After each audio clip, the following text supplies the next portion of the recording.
Welcome back to my disembodied voice.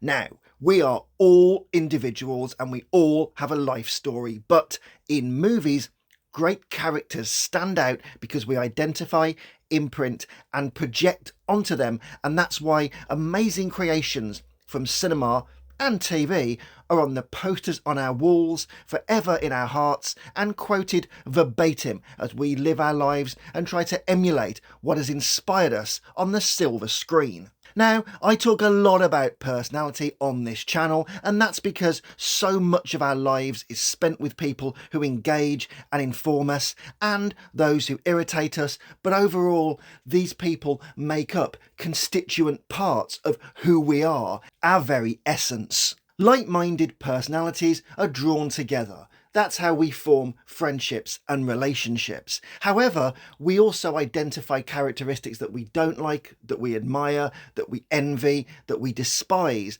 And when we watch movies and we see villains on screen and heroes, we can see what makes them who they are, and it makes a congruent backstory to make a rounded character. So you can have villains that we love to hate, but debate their origins and reasonings, and heroes who inspire us because of their nature, ideology, philosophy, and benign outlook on a world which at times isn't fair. Now, as I always state, our personality is analogous to the body's physical immune system. It's what makes us strong, resilient, helps us manage stress, and also has deficits and gaps that means we always need strengthening, and until a new strain of problems is aimed at us, we're not always equipped to deal with the unknown pathogens or stressors of life that fire off at us and cause us absolute heartbreak. In other words, what doesn't kill us simply makes us stronger. Or stranger, if you're the Joker. But what are some of the building blocks of personality? What happens in childhood to adulthood that makes someone into a monster or maybe a leader? Well, for today's video, join me as we look at 4 of the domains which help make up you into who you are and have made great movie characters, be they heroes, anti-heroes, villains, and have a deep dive into their personalities. Now, first of all, as ever, let me climb the crow's nest and shout spoilers ahoy for any movie we cover today, and then look at our flow-through chart of personality structures, which is interpersonal, cognitive, biological, psychodynamic. Right then, let's crack on. Now, there are many different reasons for why we are who we are, and in characters in movies and TV, why certain protagonists and antagonists go from where they begin to heroes or villains. But today, we're going to focus on the 4 aforementioned pillars because they are vital to characters, from their backstories to who they are and their motives. And when you watch a great movie character on screen, be it Batman with his known history, or someone whose character's backstory is more nebulous, you are making judgments, building a picture and assuming much about that character based upon their phenotypes of behaviours, build and observable characteristics, as well as what you imprint onto the world and what the world has imprinted onto you in your own phenomenal field of reality and your own assumptions. That's how we form attachments and dislikes to certain characters, because of their behaviours and mannerisms are pointing us to things, and whether we want to add a backstory or not, we've already built that character into our worldview of approval or disapproval. And we do that in real life when we meet people. We either like or hate their assertiveness, are drawn to their confidence, not very impressed by their self-hatred, admire their mystique, or maybe dislike their brusque method of interacting with people. Gene Hunt, the lead character in Life on Mars and Ashes to Ashes, was a rude, bigoted, misogynistic and uncouth rogue police officer who beat up bad guys and spoke without a filter, but as he was good at heart and protected the vulnerable, young, elderly and victims of horrendous crimes, We warmed to him as an anti-hero because he had a moral compass, a dedication to the law, and a desire to bang up criminals even where the law failed and they sometimes were acquitted or got off. So we knew his personality was antisocial and boorish, but we also knew there was a heart and some limits when it came to locking horns with criminals who shot innocent people or who committed crimes against children or women.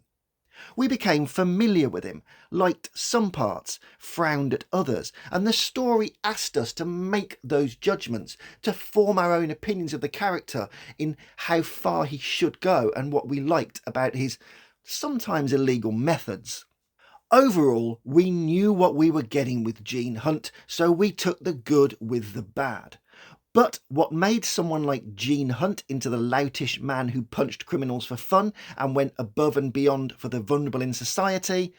Well, experience, life, encounters, interacting with the world, losing, loving, seeing injustice. There's also his childhood. There's also how he, spoiler alert, died and actually went into Gene Hunt's afterlife world and started to affect that and make it his own. So overall, how does someone go from being a blank slate child to a brutish thug police officer who means well but has no filter in his mouth or his brain? Well, for Gene Hunt, and for all of us, it started when he was young, and it brings on our first pillar of personality construct, which is interpersonal. Personality cannot be understood from the inside out.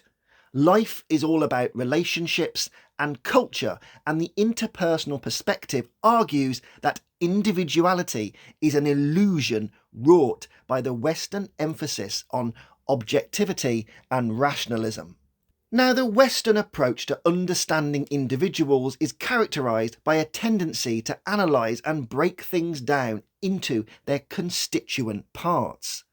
This methodology involves dissolving complex phenomena into fundamental units and isolating them from the broader ecology that sustains and nurtures them, sometimes even providing their very essential meaning. The ego ideal, therefore, is defined by strength, independence, and self-sufficiency, and we'll cover ego in more detail when we come to psychodynamics. And whilst relationships undeniably exist, they are often considered non-essential as, in a Western society, relatedness is associated with dependency, and dependency is seen as a sign of weakness. However, of course, we all need people in our lives, and people both enrich and destroy our sense of self and affect our personality immune system. Falling in love will affect you just as much as someone breaking your heart and betraying you, and that will leave an imprint. The imprint of how good it felt when you fell in love, and that imprint of trust being damaged when you find out someone's betrayed you. Now, when we're young, we need our parents. Then we need our friends to form relationships and bond and play. Then, as we get older, we need romance and intimacy, as we are sexual creatures. But we also need to form our own sense of self that is independent of our parents and our friends to form, quite literally, the self as a whole. Yes, people make up who we are by adding little bits to us, but we need to be ourselves and have our own constitution of operating and beliefs based upon our worldly interactions. Now, a commonly accepted idea among psychologists is that our personalities are composed of smaller units or traits and can be interpreted as cultural distortion shaped by Western values and society. However, this perspective may lead to problematic outcomes, particularly in the context of personality disorders, as individuals with pathologically rigid personalities often possess a constricted conception of self. In other words, we only seek a specific type of response from others, experiencing validation exclusively through interaction. And bear in mind that many great characters, villains especially, are made and presented to us with personality disorders, and it's how we identify with them and see their failings and also see the wrong from the right. Interpersonal relationships are marked by a limited range of sought responses, which creates this cycle of rigidity and restriction. So, just because our needs are both strong and consistent, characters form a constricted self-concept, and this may manifest as something like controlling, coercive, facile, or maybe feeble. Take someone who has a personality disorder of a narcissist who demands constant flattery to maintain their sense of superiority. This requirement for validation reinforces their rigid conception of self and perpetuates patterns of dependency despite the cultural ideal of independence. So, for a personality to be built via the interpersonal perspective, we require stability in social situations and focus on developmental stages, as early childhood relationships, particularly with our parents, shape one's sense of self and future social behaviour and a person's confidence and ego ideal. And despite being an individual, as we all are, we imbibe various parts of our civilization and culture and then interact with others based upon this sense of self, which has been built by interactions, friendships, family, romantic relationships, and culture.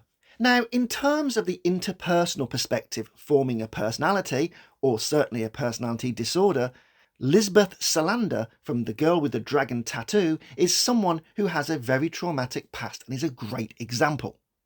She watches her father abuse her mother as a child, and this causes strong feelings of disgust and antipathy. She then sets fire to her father, and she is sent away to a psychiatric hospital and further abused by a paedophilic doctor. From an early age, she witnesses trauma, sadism, and lives in fear. She then stands up, gets moved away from the family home, and experiences even more trauma, sadism, and fear. And this soup of malignant interpersonal relationships, starting with watching endless domestic violence in the home, causes her to snap, and this is when she sets her dad on fire. So, with her father burned alive, she then goes to an institution called St. Stephan's Psychiatric Clinic. She sits under the care of Dr. Peter Teleborian, a paedophile who uses physical restraints and isolation as a way to vent his urges and exert control over her, and this further damages her already fragile psyche. For Lisbeth, her interpersonal experiences are of violence, abuse, mistrust, and disorder, which creates an uncertain worldview and fuses violence and love together. She doesn't mix well with others. After all, she's been isolated from the age of 12 and mentally and physically abused, and this warps her gestating mind. When she's an adult, she has to have a legal guardian, but when her beloved legal guardian has a stroke, she ends up with Niels Björman, who abuses her so badly that Lisbeth again finds her dark side rising to the top, and she electrocutes him and then tortures him relentlessly to regain control. Even when she meets Daniel Craig, their relationship is initially frosty and distant, but once she feels she can trust him, she climbs on him naked, as an aggressive sexual seduction is the only method of connection she knows. Her experiences are so fused between abuse and love that she displays dichotomous thinking, social skills which are underdeveloped, and she is chronically shy, but she also has a temper of violence which can explode like a kettle at any point when life places her back inside the PTSD emotional flashbacks of her childhood. Now, like I said, Lisbeth Salander didn't have a happy childhood, and her interpersonal connections are warped because of this developmental disruption when she grew up with violence, so she now retaliates with violence, and, as she is abused by those in authority repeatedly, she has no trust of anyone, lives on the fringes of society, and has casual sex and hacks computers for a living because, apart from being incredibly intelligent, she understands people by picking them apart, by seeing behind the curtain of their lives. All people are dangerous, so she sees everyone as hiding something, and this makes her good at her job.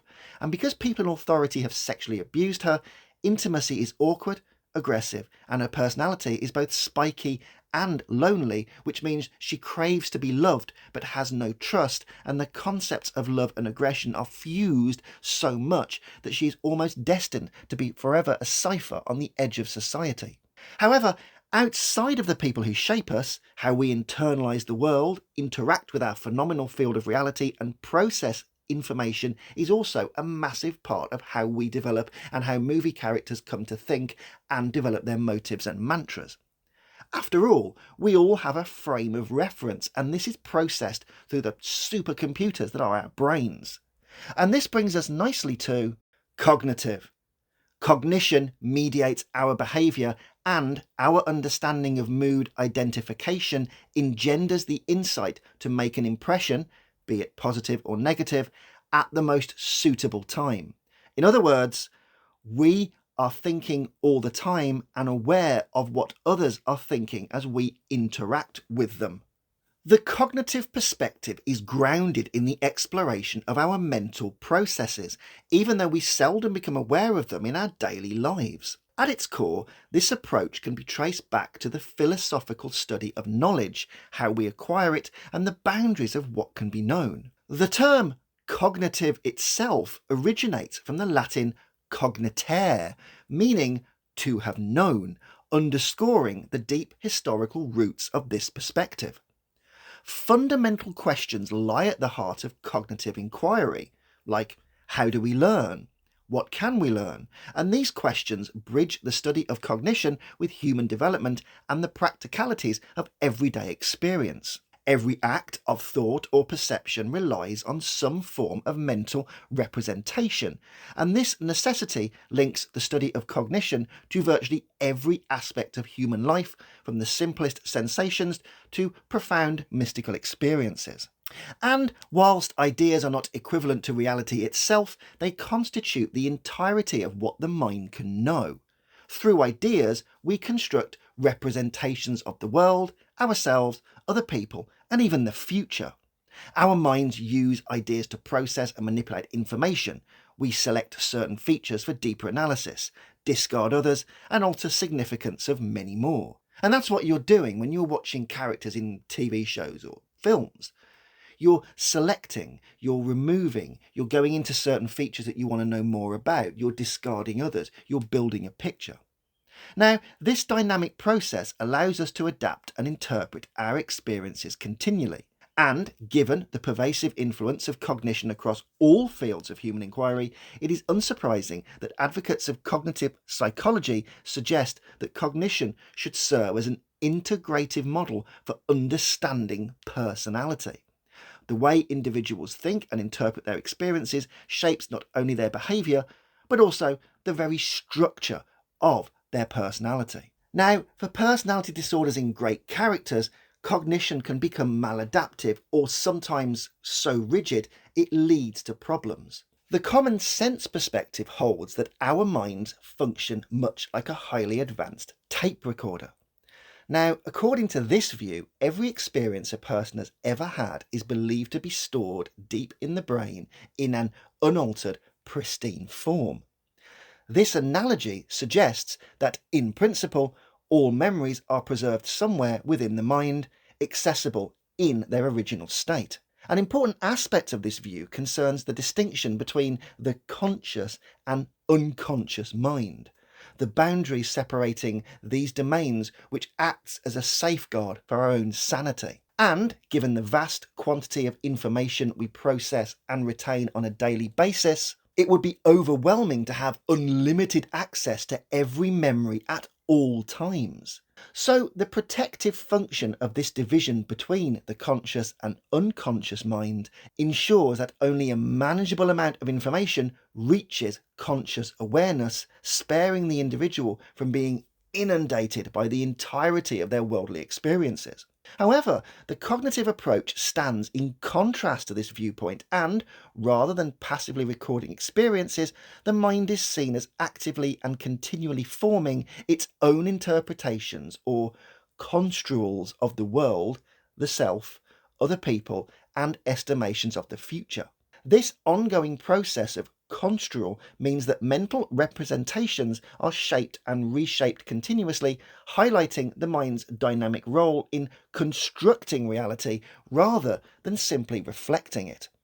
And that comes back again to what I talk about, our phenomenal fields of reality and how we experience them.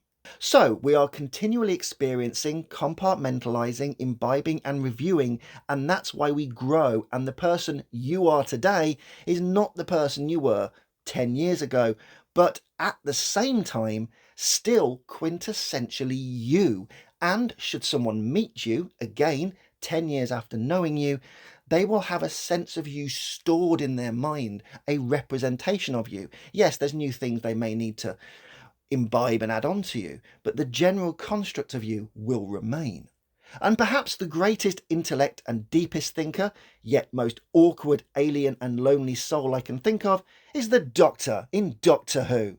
No, not that garbage. I mean when great doctors like 9 and 10, and even the previous doctors going back to the 60s, dealt with moral conundrums and balanced the fate of the universe. The Doctor is a walking encyclopedia of time and space. He knows millions of languages, millions of species, and has a concept of time travel and knowledge beyond anyone on Earth.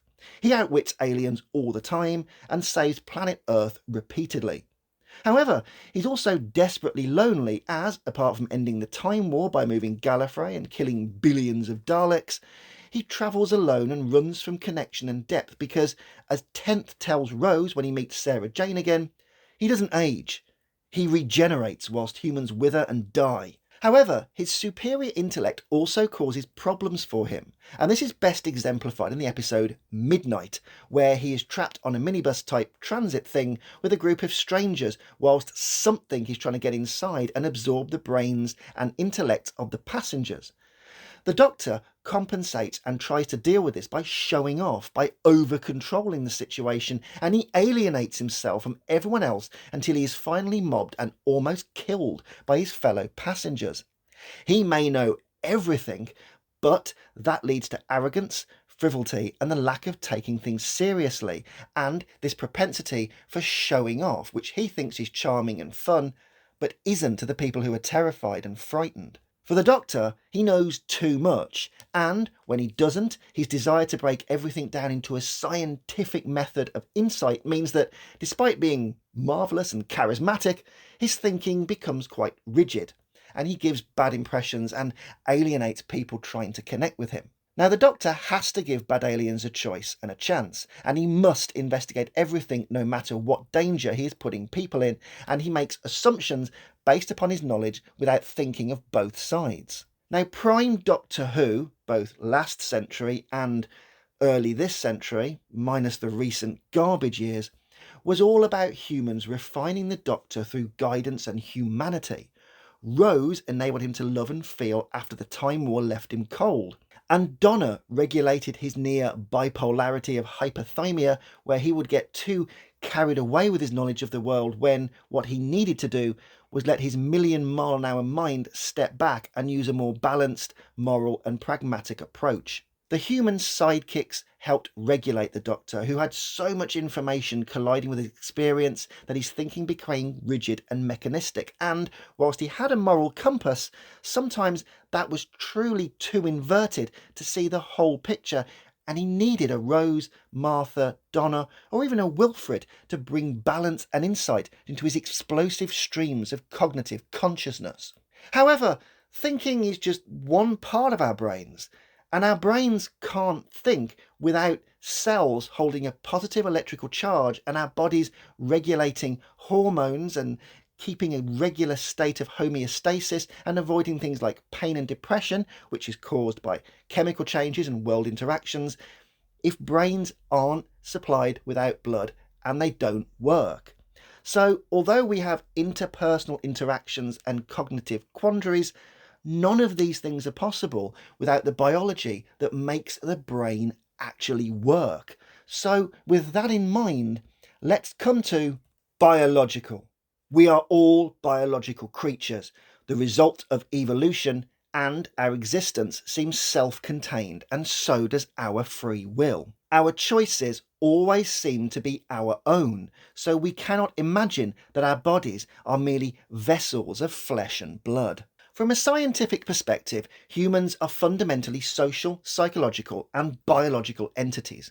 Our sense of free will is neither absolute nor wholly determined. Instead, it exists within boundaries shaped by influences and natural organisation. And these influences are characterised as either proximal, being immediate or nearby, or distal, distant and underlying. Now, distal influences are rooted in our genetic makeup, encompassing inherited traits passed down through the evolutionary lineage of our species. Many of these characteristics are socio-biological, arising from the necessity of genetic recombination. As a result, humans are gendered beings, each striving to maximize the representation of their own genes into the broader gene pool. The effects of these influences are usually quite subtle. However, certain patterns can be observed. Males generally are more aggressive, dominant and territorial, whilst females tend to, on the whole, be more caring, nurturing and social.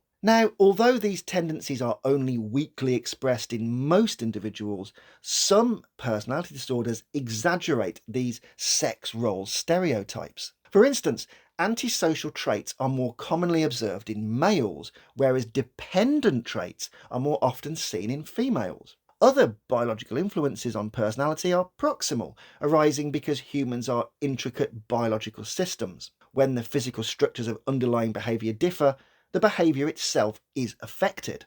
And two key temperaments in this regard are our temperaments and our constitution, and these refer to the immediate biological factors that shape how personality manifests, highlighting the role of our physiological makeup in the development and expression of our individual differences. And a great character for this is Bane. In The Dark Knight Rises, Bane is both improved and ruined by his biology. Now, let's be clear, this is Bane from the Dark Knight Rises movie and not the comics, so there is no methamphetamine steroid serum like Venom here.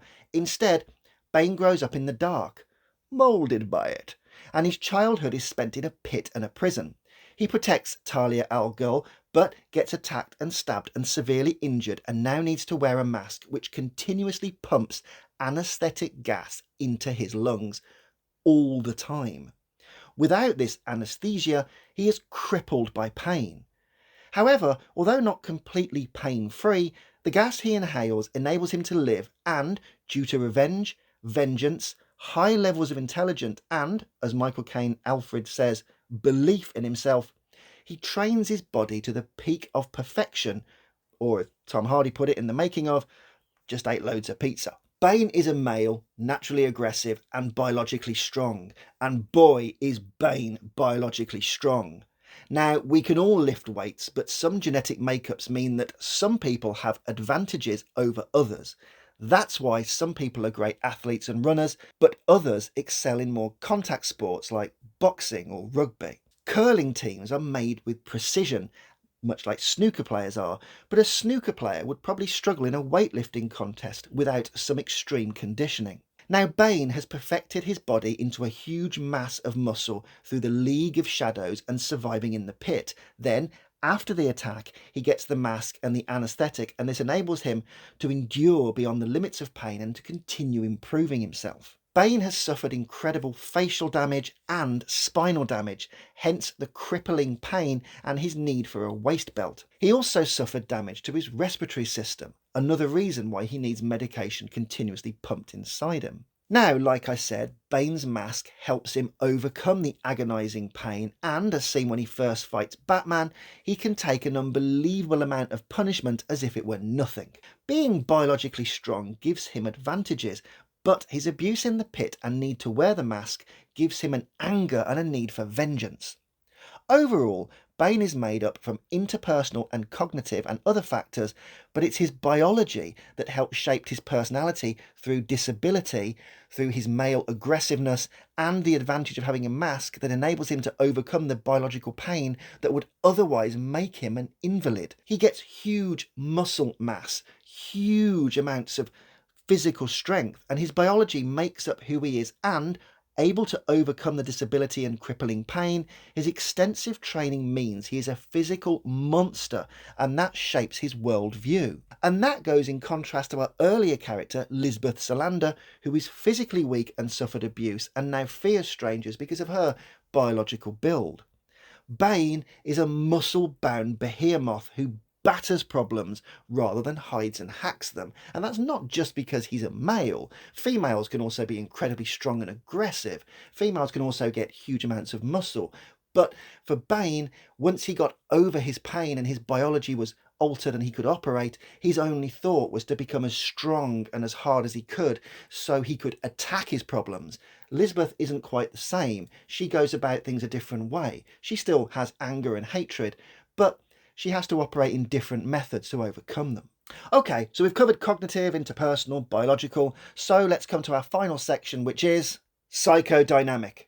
Our early childhood experiences are a complex manifestation of defense mechanisms, instincts, desires, and stages of ego development, as well as sexual urges, which all go into developing the individual. Now, of the various classical viewpoints on personality, the psychoanalytic perspective stands out as both conceptually elaborate and frequently misunderstood. Although many early psychodynamic concepts, for instance penis envy, have slightly drifted out of favour, Sigmund Freud's theory of defence mechanisms remains a lasting legacy. These mechanisms continue to influence contemporary understandings of personality disorders in modern psychology. Initially, psychoanalysts were intrigued by what psychodynamic terminology refers to as the vicissitudes of instincts, meaning the transformation of instinctual drives by the ego and their eventual manifestation in behaviour, often as symptoms. Freud's three-part model of personality proposed that the structure of personality is made up of three distinct components: the id, the ego, and the superego. The id, in childhood, represents our most basic drives and desires, operating on pure instinct without consideration for reality or social norms. Then, as we get older, the ego forms. The ego is the part of the personality that deals with reality, and it acts as a sense of self and mediates between the impulsive demands of the id and the restrictions of the outside world. Finally, the superego functions as an almost internalized moral authority, much like a self-parent, moderating and guiding the ego and id in accordance with societal values and ideals that are imprinted onto the individual, which goes back to when we started, things like your culture, whether you live in Western society and what that does, the laws, the democracy, the expectations, the interactions that you have, the way that you think, the way that you interact with a world that has constraints but also allows a form of expression. Over time, the focus shifted towards exploring the various ways in which the ego protects itself from anxiety as well as its inherent capabilities. Freud's original view was that the ego emerged from the id and relied on its supply of libidinal energy. However, later theorists, known as ego psychologists, argued that investigating the id was merely the starting point for understanding the individual's whole personality. They maintained that the ego had its own autonomous functions, entirely independent of the id. Consequently, the manner in which the ego defends itself against the other components of personality became a central concern in psychodynamic thought. And perhaps the best example to use in movies is our old friend Anakin Skywalker. Anakin is a young boy and living as a slave. He is freed by Liam Neeson, or taken, if you pardon the pun.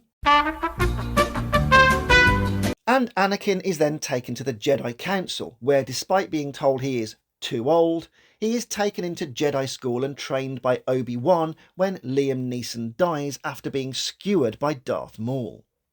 Anakin isn't abused, but his attachments are severely disrupted. He is pulled from his loving mother and his friends and isolated in the cold darkness of space. He then is forced to adopt a monastic ideology where he cannot have sex and must devote his life to the Jedi and have the super ego of a religion obliterate all the id wants and needs that are his sense of self-identity. It's also his natural proclivities. He falls in love with Padme. He wants to have sex with Padme. and reasonably so. He's a young man growing up, and had he lived as a slave, there would have been constraints, but he wouldn't have had the entire monastic cult of the Jedi enforcing their views on him. Anakin is pure id at heart. He wants to pod race, have fun, build things, and when he gets old, have lots of sex with Padme. His ego is formed by the understanding limitations of responsibility and the guidance of his mother and his mentor Obi-Wan, but the super ego of the Jedi squashes and overcorrects all of the natural things that he wants, which are to feel angry, to grieve, to have sex with Padme, to be reckless when he feels like it. When Chancellor Palpatine takes Anakin under his wing, Palpatine nurtures the hatred and dark desires of the id and, unlike the Jedi, recognises the individual and autonomy of Anakin's very frangible ego.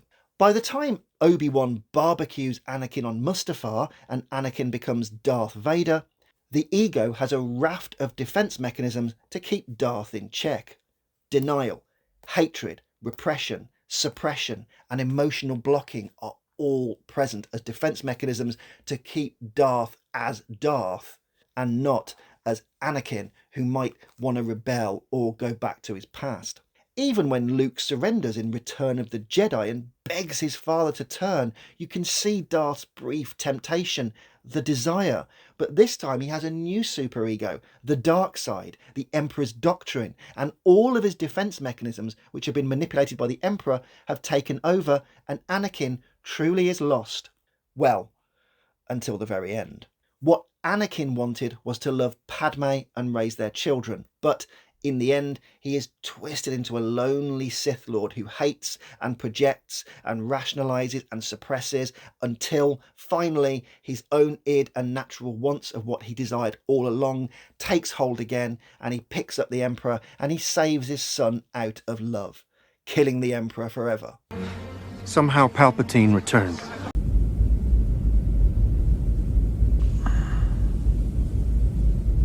Now, like I said, there are lots of other facets into personality, but these 4 pillars are some of the most crucial and, as I said at the beginning of the essay, great characters have depth of these characteristics and make sense, so you fall in love with them and they become rounded characters that you admire, love, imitate, dress up as, put up pictures on your walls, quote, and that's the magic of movies and TV. Anyway, that's it for this week's video, so remember that psychology is cool. So cool. Please like, share and subscribe, as more subs means more vids, and even leave a comment or start a discussion, as healthy debate is always welcome on here.